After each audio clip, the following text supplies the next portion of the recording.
El mar Mediterráneo ruge con una furia inusitada, pero en los muelles de Jope, el tumulto humano casi compite con el viento. Entre la multitud se desliza un hombre con la mirada fija en el suelo y el corazón latiendo a un ritmo violento. Es Jonás, hijo de Amitai. No es un cobarde ordinario, es un profeta de Jehová que acaba de recibir la asignación más formidable y aterradora de su vida, viajar a Nínive, la capital del imperio asirio. Una metrópolis célebre por su crueldad salvaje, para proclamar el juicio divino. Pero Jonás ha tomado una decisión radical. En lugar de caminar hacia el noreste, hacia el peligro, ha pagado el pasaje de un barco fenicio que se dirige exactamente en dirección opuesta, hacia Tarsis, en los confines del mundo conocido.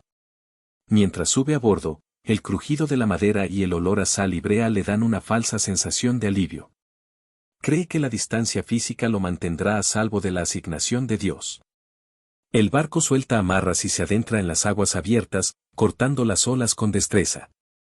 Jonás, exhausto por la tensión emocional, baja a lo más profundo de la bodega del barco, se tumba sobre unos sacos y se queda profundamente dormido, convencido de que ha logrado escapar. Sin embargo, nadie puede ocultarse de los ojos de Jehová. El Dios que creó los cielos y la tierra observa la embarcación alejarse, y el silencio de la travesía está a punto de romperse de forma catastrófica. Las nubes se vuelven negras como el carbón en cuestión de minutos y el viento comienza a aullar con una fuerza sobrenatural. El viento sobrenatural golpea la embarcación con el impacto de un mazo de hierro. Las olas del Mediterráneo se elevan como murallas líquidas, desplomándose sobre la cubierta y amenazando con partir el navío en dos. La tripulación, marinera y experimentada, entra en pánico. El crujido de la madera es ensordecedor. Desesperados, los marineros comienzan a arrojar la carga al mar para aligerar el peso, mientras cada uno clama a gritos a su propio dios pagano. El caos es total, pero en el vientre del barco, el aislamiento es absoluto. El capitán, abriéndose paso entre el agua que ya se filtra en la bodega, encuentra a Jonás durmiendo plácidamente, ajeno al desastre. Lo sacude con furia, indignado ante su apatía. ¿Qué te pasa, dormilón? Levántate, clama a tu Dios. Quizá el Dios verdadero piense en nosotros y no perezcamos.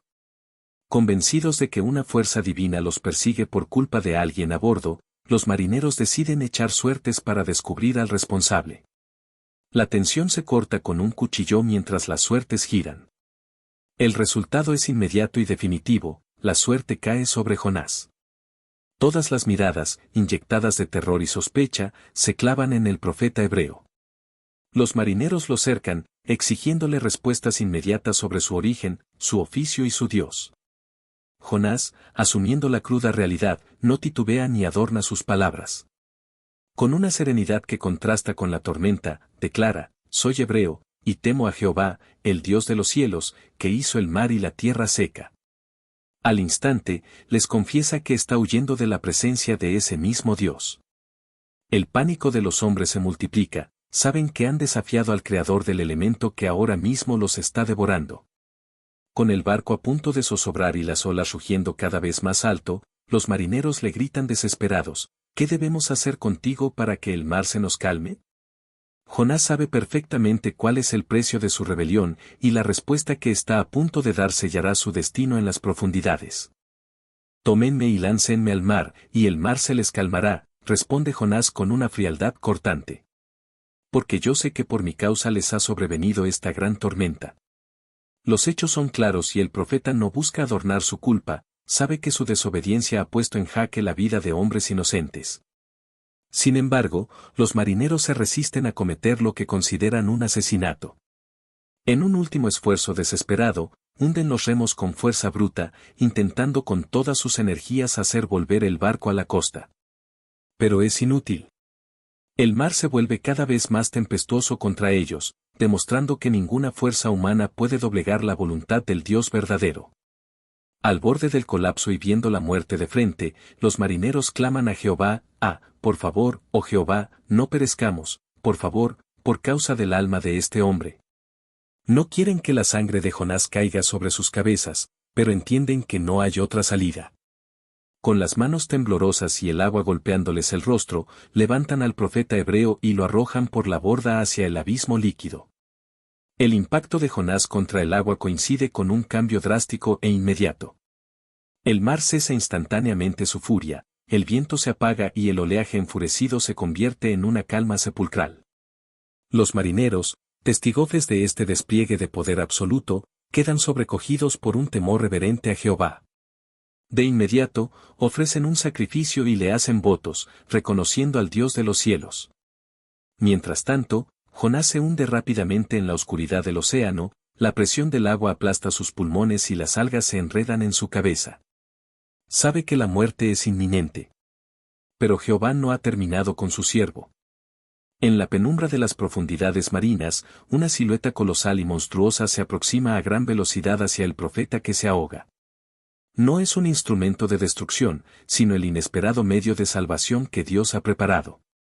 La descomunal mandíbula se abre en la penumbra del océano y, de un solo golpe, la criatura traga al profeta.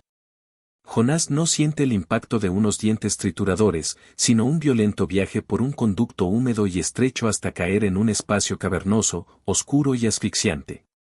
El gran pez, dispuesto por Jehová, estabiliza su rumbo en las profundidades del Mediterráneo mientras lleva en su vientre un pasajero vivo. Dentro de la criatura, la realidad es brutal. El olor a fluidos gástricos, la falta de oxígeno y el calor sofocante envuelven a Jonás. Cualquiera se habría vuelto loco de terror, pero para el profeta, el choque inicial da paso a una cruda epifanía: no está muerto. El agua ya no llena sus pulmones, sigue respirando. En medio de esa negrura absoluta, comprende que el mismo Dios de quien intentó huir ha desplegado un milagro inconcebible para rescatarlo de una tumba marina. La soberbia y el miedo de Jonás se desintegran. En la más completa soledad, atrapado en las entrañas de la bestia, el profeta comienza a orar a Jehová con una intensidad que jamás había experimentado. Su oración no es un ruego cobarde, sino un reconocimiento de la soberanía divina. Desde el fondo del Seol, su voz resuena en las paredes orgánicas del pez, recordando la santidad del templo de Dios y reconociendo que la salvación pertenece legítimamente a Jehová. Jonás pasa 3 días y 3 noches en ese purgatorio viviente, un tiempo idóneo para calibrar su lealtad y entender que los mandatos del Creador no son negociables. Al tercer día, la lección está aprendida.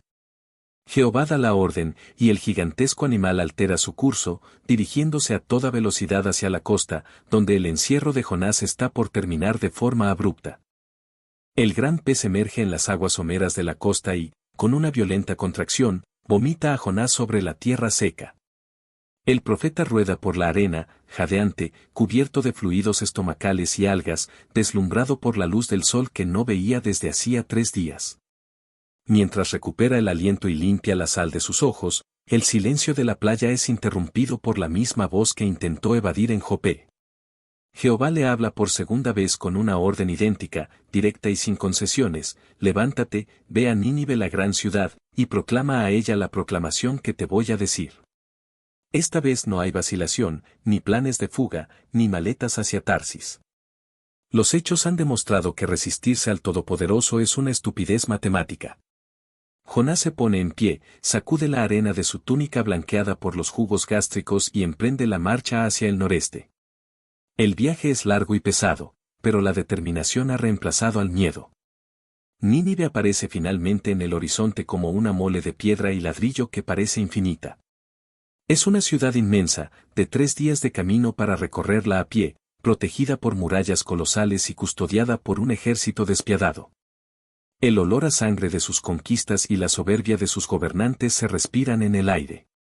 Jonás cruza las puertas de la metrópolis, se interna en el bullicio de sus calles principales y, sin preámbulos ni rodeos diplomáticos, alza la voz para lanzar un ultimátum que congela la sangre de los transeúntes. Con un tono crudo, potente y carente de miedo, el profeta ruge en medio de las plazas: solo 40 días más, y Nínive será derrocada. El eco de la sentencia divina golpea los oídos de una población acostumbrada a infundir terror, no a recibirlo, y el efecto de sus palabras empieza a propagarse como la pólvora por los rincones del imperio. La advertencia de Jonás corta el aire de Nínive con la precisión de una espada. No hay discursos adornados ni súplicas de compasión, es un hecho directo y brutal.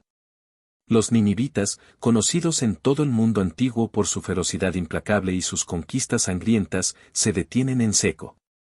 Los mercaderes pausan sus transacciones, los soldados bajan la guardia y el murmullo de las plazas se extingue ante el peso de la proclamación. Un temor reverente y desconocido se apodera de la población. El impacto es inmediato y masivo. Los ciudadanos de Nínive no ignoran el mensaje ni responden con violencia, al contrario, empiezan a demostrar una fe genuina en la palabra de Dios. Se proclama un ayuno estricto en toda la metrópolis. Desde los nobles más influyentes hasta el habitante más humilde de los suburbios, todos se despojan de sus ropas lujosas y se visten de saco, manifestando públicamente un arrepentimiento profundo y sincero. La marea de contrición sube con tal fuerza que la noticia no tarda en traspasar los muros del palacio real. El rey de Nínive, el gobernante más temido de la tierra, escucha el veredicto del Dios hebreo. Lejos de reaccionar con la soberbia característica de su dinastía, el monarca se levanta de su trono, se despoja de su manto real, se cubre de saco y se sienta directamente sobre las cenizas, asumiendo la cruda realidad de su propia vulnerabilidad. El rey emite de inmediato un decreto oficial que sella el destino de la ciudad, un mandato radical que se extiende por decreto real a cada rincón de Nínive. Nadie, ni hombre ni animal de la manada o del rebaño, debe probar bocado ni beber agua. El mandato exige una transformación total y urgente, y las palabras del edicto real están a punto de poner a prueba la misericordia del Dios del universo. Que los hombres y los animales se cubran de saco, dicta el decreto del monarca asirio. Clamen a Dios con fuerza y vuélvase cada uno de su mal camino y de la violencia que hay en sus manos. ¿Quién sabe si el Dios verdadero cambie de parecer, desista de su ardiente furia y no perezcamos? La orden es tajante y no deja espacio para la simulación. La ciudad entera, antes un hervidero de crueldad y soberbia, se convierte en un escenario de humillación colectiva. El lamento de los hombres y los balidos de los animales hambrientos llenan el aire de Nínive. Desde su trono de ceniza, el rey entiende la realidad del poder, sus ejércitos no pueden combatir contra el Creador. Los ninivitas abandonan sus prácticas brutales y cortan de raíz la violencia que los hizo célebres. El cambio es radical, visible y medible en los hechos. Jehová observa desde los cielos la metrópolis. Sus ojos examinan el corazón de los habitantes y comprueban que no se trata de un simple remordimiento pasajero, sino de un arrepentimiento legítimo basado en las acciones. Ante esta contundente transformación, el Dios verdadero demuestra que su justicia no es ciega ni implacable por capricho. Al ver que los ninivitas se han vuelto de su mal camino, Jehová desiste del desastre que había anunciado para ellos. La sentencia de destrucción queda suspendida. Nínive se salva de la aniquilación inminente por el poder de la misericordia divina. Sin embargo, a las afueras de la ciudad, un hombre observa el panorama con una indignación que le quema las entrañas. Jonás, al darse cuenta de que la catástrofe no ocurrirá, se enfurece profundamente. Su orgullo como profeta ha sido golpeado, y la compasión de Dios se convierte para él en un motivo de amarga disputa. La furia de Jonás es volcánica y no se molesta en ocultarla. Para él, los hechos son inaceptables, su reputación como profeta ha quedado comprometida ante una ciudad de paganos asesinos. Lleno de amargura, encara a Jehová en una oración cargada de reproche, admitiendo explícitamente la razón de su huida original a Tarsis. Jehová, ¿no era esto lo que yo decía cuando estaba en mi propio suelo? Por eso me anticipé y huí, porque yo sabía que tú eres un Dios compasivo y misericordioso, tardo para la cólera y abundante en bondad amorosa. El profeta prefiere ver una metrópolis arrasada antes que contemplar cómo el perdón divino alcanza a los enemigos de su pueblo.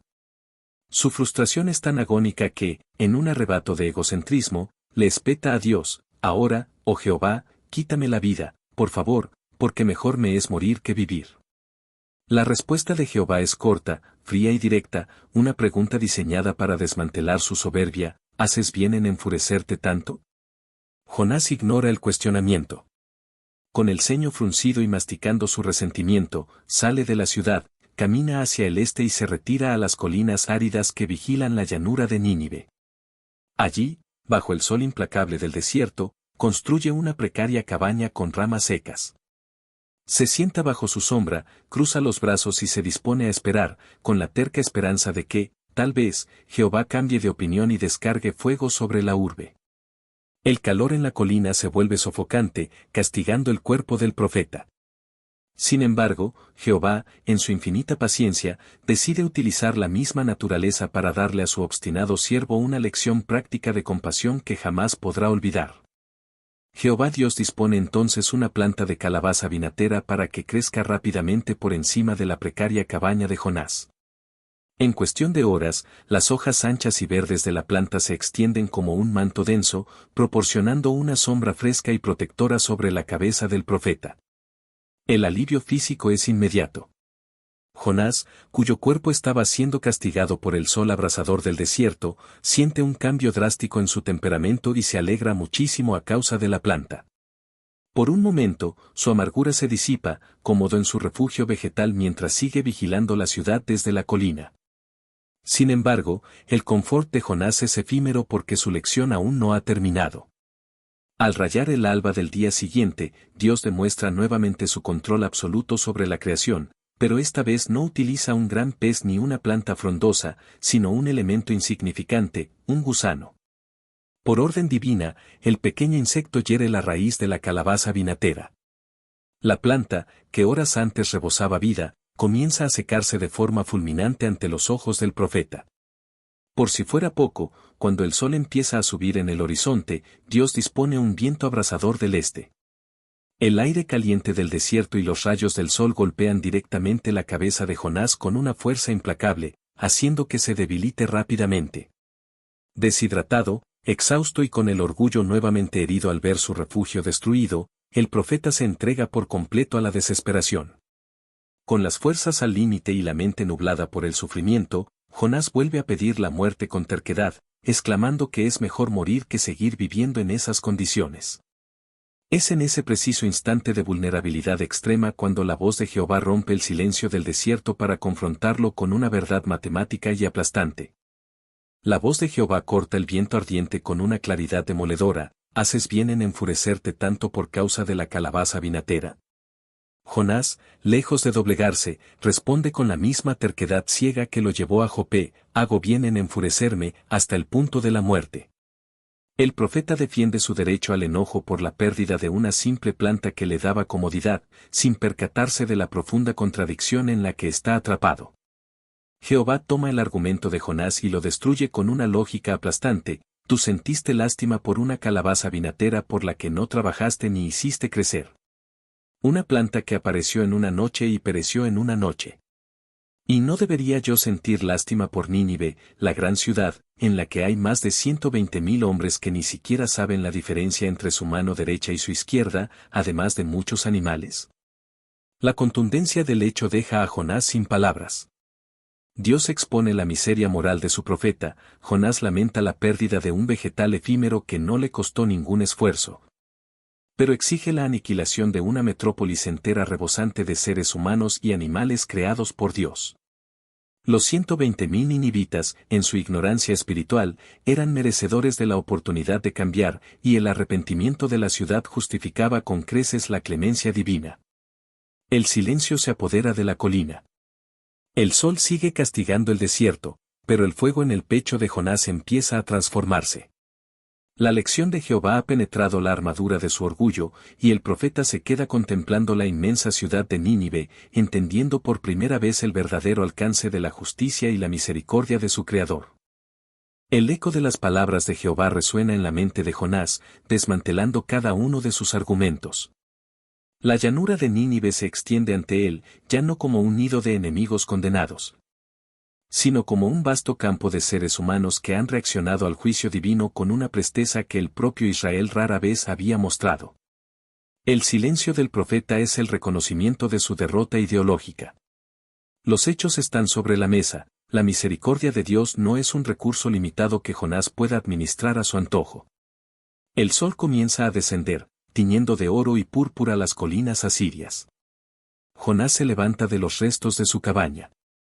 El viento del este ha cesado, dejando una brisa fresca que limpia el polvo de su rostro. Con la mente clara y el orgullo quebrantado, el profeta comprende que su asignación en Nínive ha concluido, pero su verdadera misión apenas comienza. Debe regresar a su tierra natal, no como el mensajero victorioso que predijo la caída de un imperio, sino como el testigo viviente de la paciencia inagotable de Jehová. El camino de vuelta es largo, desandando los kilómetros de desierto que lo separan de Samaria. Sin embargo, el hombre que camina bajo las estrellas ya no es el fugitivo asustado de Jope, ni el juez implacable de la colina. Es un siervo que ha mirado al abismo desde el vientre de un pez y ha entendido el valor de la obediencia absoluta. A medida que las fronteras de su patria se dibujan en el horizonte, Jonás sabe que el relato de su desobediencia y su posterior redención debe ser registrado con una honestidad brutal. No ocultará sus errores, ni su cobardía, ni su posterior arrogancia, cada detalle servirá para ensalzar la grandeza de Dios. Sin embargo, al cruzar las puertas de su hogar, una nueva realidad política y espiritual en Israel lo espera, poniendo a prueba la durabilidad de la lección aprendida. Al regresar a las tierras de Israel, Jonás se topa con un panorama desolador. Mientras que la pagana Nínive se había quebrado de dolor ante la sola mención del juicio divino, su propio pueblo se hunde en una apatía espiritual ciega y destructiva. El contraste es brutal. El profeta observa las plazas de Samaria y los altares idólatras que contaminan el paisaje. Aquí nadie ayuna, nadie se viste de saco y nadie muestra el menor rastro de temor reverente hacia Jehová. La paciencia de Dios con su pueblo se está agotando, y Jonás comprende con crudo realismo por qué fue enviado a una nación extranjera, para servir de vergüenza y testimonio contra la terca desobediencia de Israel. Decidido a cumplir con su deber sin adornos ni vacilaciones, Jonás toma el rollo de pergamino. Con una honestidad implacable que no busca salvar su propia reputación, comienza a plasmar su historia. Registra su cobardía al huir a Tarsis, el pánico de la tormenta, el horror asfixiante dentro del gran pez y su mezquina indignación ante la salvación de Nínive. Sabe que las futuras generaciones leerán sus fallas, pero el objetivo no es exaltarse a sí mismo, sino dejar un registro irrefutable de que Jehová es un Dios de justicia exacta y misericordia soberana. Los años pasan y el relato de Jonás se consolida como un pilar de advertencia. El imperio asirio, que experimentó un respiro gracias a su arrepentimiento, vuelve a vigilar las fronteras con ojos hambrientos. La geopolítica del mundo antiguo se mueve con una velocidad agresiva, y las profecías de destrucción que una vez quedaron en suspenso amenazan con reactivarse si la maldad regresa a las calles de la gran metrópolis. Jonás, envejecido pero con la mirada firme, contempla el destino de las naciones desde su retiro. Sabe que los imperios caen y los hombres perecen como la calabaza vinatera, pero la palabra de Jehová permanece para siempre. Mientras el sol se pone sobre las colinas de Galilea, el profeta cierra el rollo de su testimonio. Consciente de que los hechos de su vida resonarán siglos más tarde en la historia humana de una forma que él ni siquiera alcanza a imaginar. Los siglos transcurren y el imperio asirio, que en los días de Jonás detuvo su maquinaria de guerra ante el juicio divino, olvida la lección. La violencia vuelve a inundar las calles de Nínive, y tal como los profetas posteriores anunciaron, la metrópolis es borrada del mapa de forma definitiva por las fuerzas de la historia. Las ruinas de la ciudad quedan sepultadas bajo el polvo del desierto, convirtiéndose en un vago recuerdo para el mundo secular. Mientras que el relato del profeta hebreo que sobrevivió en el vientre de un pez es relegado por los escépticos a la categoría de los mitos y las leyendas populares. Sin embargo, el propósito de Jehová con la historia de Jonás va mucho más allá de una simple advertencia geopolítica para el mundo antiguo. Los hechos registrados por el profeta permanecen intactos en las Sagradas Escrituras, esperando el momento exacto en el que su verdadero y más profundo significado sea revelado con la fuerza de un rayo. Ese momento llega en el primer siglo de nuestra era. En las calles de Judea, un hombre camina enseñando con una autoridad que desafía a los líderes religiosos de la época. Es Jesucristo. Los escribas y fariseos, atrapados en su propia arrogancia y ceguera espiritual, exigen una señal milagrosa que demuestre que Él es el enviado de Dios. No buscan la verdad, buscan una excusa para descalificarlo. Jesús, con una severidad que corta el aire, se niega a saciar la curiosidad de una generación perversa. En lugar de realizar un despliegue de poder inmediato, los confronta directamente utilizando el registro histórico de Jonás. elevando la experiencia del antiguo profeta a un nivel de importancia profética que sacudirá los cimientos de la fe de sus oyentes. Una generación mala y adúltera sigue buscando una señal, declara Jesús con una firmeza cortante ante la multitud que lo rodea, pero no se le dará ninguna señal, excepto la señal del profeta Jonás. Los líderes religiosos escuchan con atención, desconcertados por la analogía. Cristo no recurre a alegorías huecas ni a interpretaciones místicas, trata la historia de Jonás como un hecho histórico, rotundo y verificable, utilizándolo para lanzar una profecía sobre su propio destino inmediato. Jesús establece un paralelo matemático y profético, porque así como Jonás estuvo en el vientre del gran pez 3 días y 3 noches, así el Hijo del Hombre estará en el corazón de la tierra 3 días y 3 noches. La experiencia del profeta en la oscuridad del océano no fue un accidente de la historia, sino un patrón profético diseñado por Jehová siglos atrás para prefigurar la muerte y la resurrección del Mesías. La confrontación sube de tono cuando Jesús utiliza el ejemplo de los ninivitas para exponer la miseria moral de los judíos de su tiempo. Les advierte que los hombres de Nínive se levantarán en el juicio con esa generación y la condenarán, porque ellos se arrepintieron ante la cruda predicación de Jonás.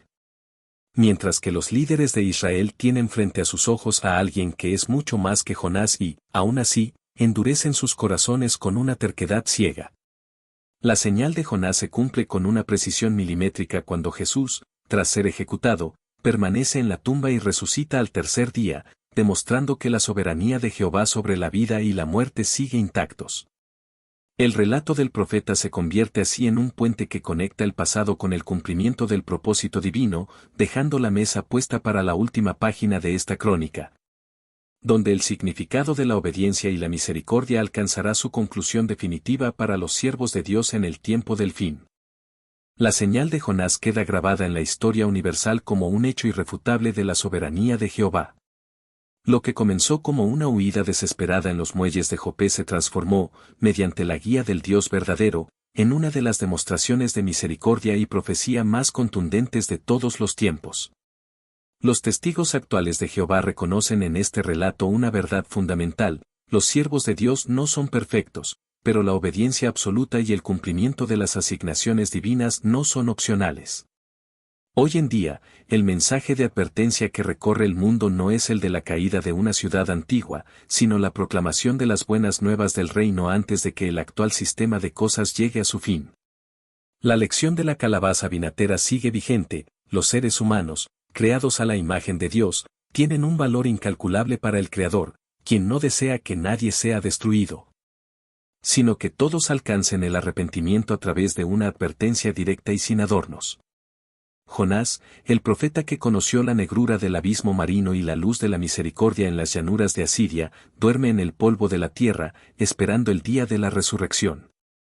Su crónica, escrita con una honestidad brutal que no ocultó sus propias debilidades, permanece como un testimonio eterno de que Jehová es tardo para la cólera, abundante en bondad amorosa y dueño absoluto del destino de las naciones.